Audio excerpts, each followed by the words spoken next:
So carrying on with the brake situation, now that the hub carriers are back on the vehicle, I was able to break these bolts, as in get the required amount of torque to release these two great big bolts for the brake, which has allowed me to get the caliper off for a bit of cleaning.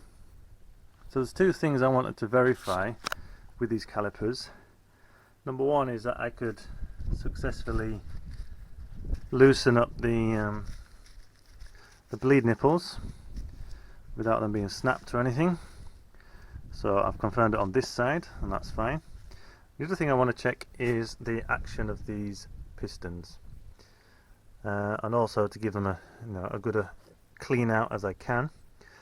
So what I'm doing with regards to pistons, I was considering buying a brand new seal kit which would come with the pistons and everything, but I'm just having a look at these to see what condition they're in, and I think they're fine. They don't seem to have had too much use really. So the one thing I'm using is this tool, which I had from the motorbike days. So this has some knurled rounded edges with which you can reach into a piston and grab it from its inside face, and that gives you the ability to manipulate the piston, and you can work it in and out of the caliper. So bringing it out a touch and just feeling how easily it pushes back in gives me a good idea of the condition of the piston and seal arrangement. What you don't want is to have too much effort to try and push these back in. They need to go back in nice and smoothly, each with about the equal amount of force. If you get one of these sticking, you're going to get an unequal pad mate into the disc. It'll wear your pads out quicker, and you might change the way that the brakes feel. So just working out that these are equally as movable and as smooth as each other is one thing that I'm checking. So I'll do both sides, and if you don't see these again off the car, then you'll know that all went fine, and it will carry on. Now, I think I might have discussed earlier about these calipers and what I was going to do with them. In all honesty, I kind of like the black, and I kind of like the fact that they're all a bit crackled and there's some marks on them here. Just gives a bit of, I think they call it patina. And I just figure if I try and paint these up, yeah, it's just I don't think it'll be as good as the factory coating.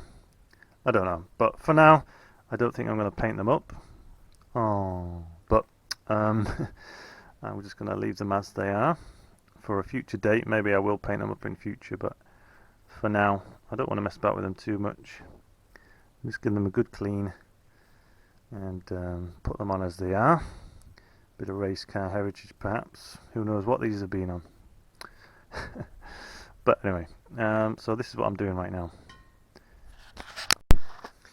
So back at the car, we've got these brackets just cleaned up a little bit, and I'm just going to slap these back on. What I have got for mounting these again is some brand new caliper carriers, brackets, bolts even. These are from Courtney Sport, I think. So just replacing these older ones, might as well. Want these brakes to be as safe as we can. So fresh bolts for the brackets. There we go. Hi everyone. Well, things haven't gone to plan this week, let's say. I've been finding it difficult to find time to work on the car in the evenings these days, because now that I'm back on my normal shifts with work, I finish work at 5 o'clock, come home, have tea, play with the kid, put him to bed. By the time that's all done, it's about 8 o'clock in the evening, and it's getting dark at 9 o'clock, so it just hardly seems worth sometimes getting all the tools out for that hour. The other thing that's happened is that I hurt my back lifting the kid out of the shower, into his bedroom, and I've hurt my back, so this is well, I managed one day back at work, which I probably shouldn't have done, and then the other I've had 2 full days on just resting it, laid on a heat pad, and this is about the first day I've managed to move around a little bit. And what I've managed to do is extract this gear shift from the car, because there is a job we need to do, which if you're a Vauxhall person you've probably known about this job, but you'll see in this mechanism here there's a huge amount of play between the white ball and there's a plastic bush around that white ball, and that play that you get there just means that without changing any gear, the gear stick is just so vague and wobbly. So we need to sort this out, and what I've got to do that is a kit like this, which has inside a new bush, some new O-rings, and a new pin on the side that goes in there, that black pin. And this is going to just remove all of that play for us and give us a good solid feeling gear stick. You can see it needs a good clean up as well underneath here. I don't know if you can see in there, but yeah, it's all a bit manky. There's an O-ring that's falling out of place. So we're going to give this a good clean up. There are instruction videos on how to fit the kit on YouTube. I might copy one into the description below.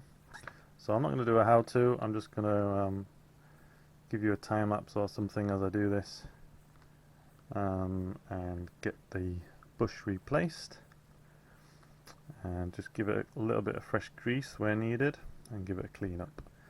So that's the plan. Whilst I'm a little bit disabled, we'll get this job done that doesn't need me to be out underneath the car, and hopefully in the coming weeks, well, we need to in the coming weeks get back on with the car in time for it to go to paint spraying. So yeah, we'll get on with this in the meantime.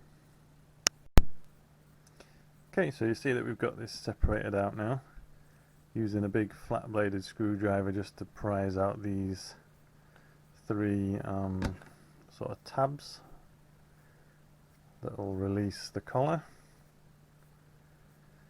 So yeah, that's the bush that we're going to replace, the big grey thing. We're going to try and clean out this mess in here. There's an O-ring in there to replace.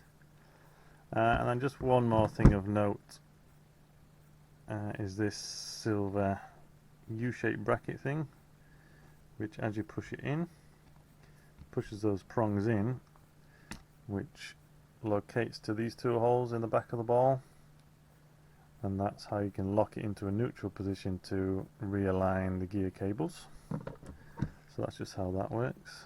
For now, obviously, we just need that out the way. So a bit of WD, a bit of wiping down. I think we can pop this one off as well. So this is the thing that usually sits on there, and you just give it a twist and it'll pop off. So again, we need to clean that and re-grease. So we carry on. So this is a little fun one for us to look at. We know we need to get or I'd like to get a new radiator for the Astra as well. One that I've seen used on other projects like Aaron Unknown is the Direnza 40mm one. So it comes in at about £180 for one of them. And this one happens to be sold by Performance Parts Direct. And if we scroll down, look at the description, we've got some sizes here. The core height 360, width, length 620, width 40. Here's a little blurb on it. If you read down here, the latest twin water channel cool, which holds more water to reduce engine temps, 30% more cooling than the standard radiator. Ideal for track use, polish alloy until welded for strength. 12 months guarantee, and it's sold by essentially Jap Parts Europe Limited, Barry Scott, Units 2 to 4, Manchester. Elsewhere on eBay is this one. This is cheaper than the Direnza. It's $129.49, sold by Gravity Performance. Look at the size, 620 by 40 by 360. Scroll down, look at the blurb. Oh, twin channel, thick aluminium core, 30% more cooling. Ideal track use, polished alloy and TIG welded for strength, 12 months guarantee.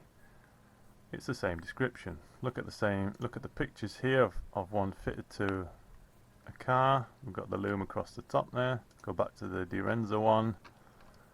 I think you know where this is going. We've got a picture of it fit to the car with the loom across the top. So it's the same part. One's labelled up as Direnza, one's not. Lo and behold, there's another one on eBay. This one is £120, sold by Performance Motorsport Parts. Don't know why I can't read.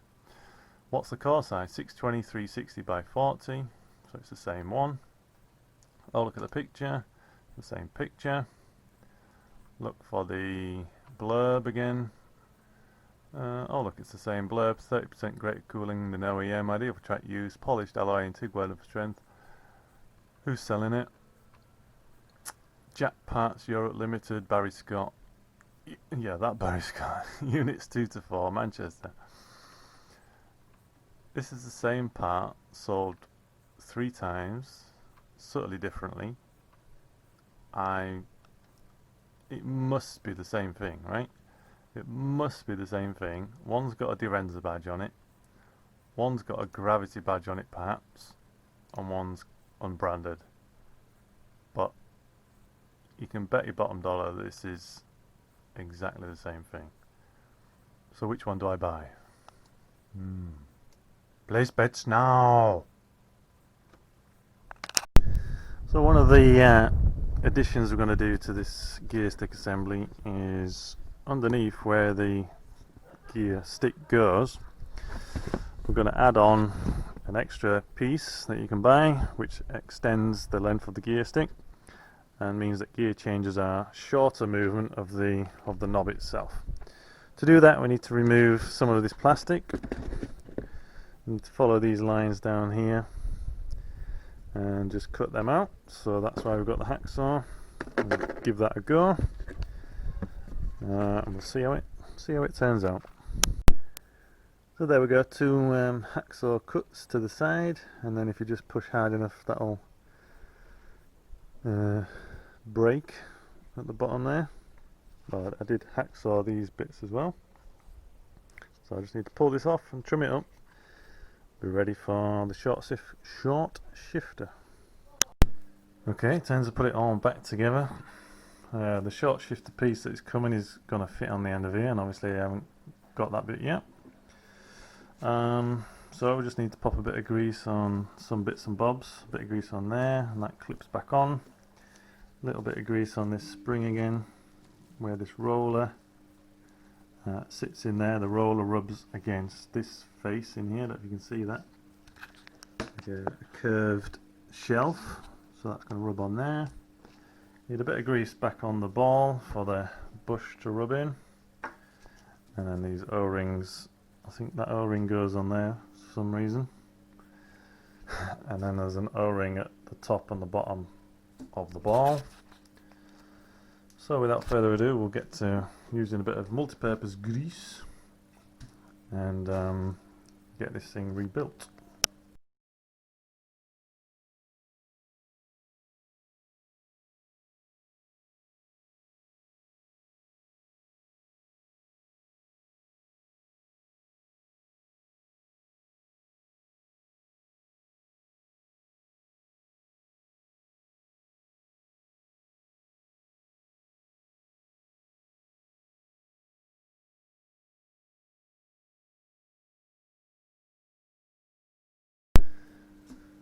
So apart from the adapter that's going to go on the bottom of there for the short shift, she is rebuilt, and you can see now that there's very little play now in this ball. It doesn't move around side to side, up and down. It moves nice and smooth along the ball joint, and left and right you can see is moving that nice and smooth. So I'm really pleased with that. That's ready to go back in. We've got the cutaway done to allow the mechanism to move with the short shift in. So that's good news. So that's about it for this video, but I wanted to just show you some of the clips that we've got. So for the brake lines and fuel lines going from the front to the back of the car, these are kind of readily available from Vauxhall, and these are the correct part numbers for, I think, for the Astra G, maybe not, but these are the right style. So these have a little self tapper in the middle. You go through here, and you need a 5.5mm long reach socket to get them screwed in. So I've got loads of them, as you can see. These ones though are the rarer to find items, and I found these listed for a Vectra C, I think.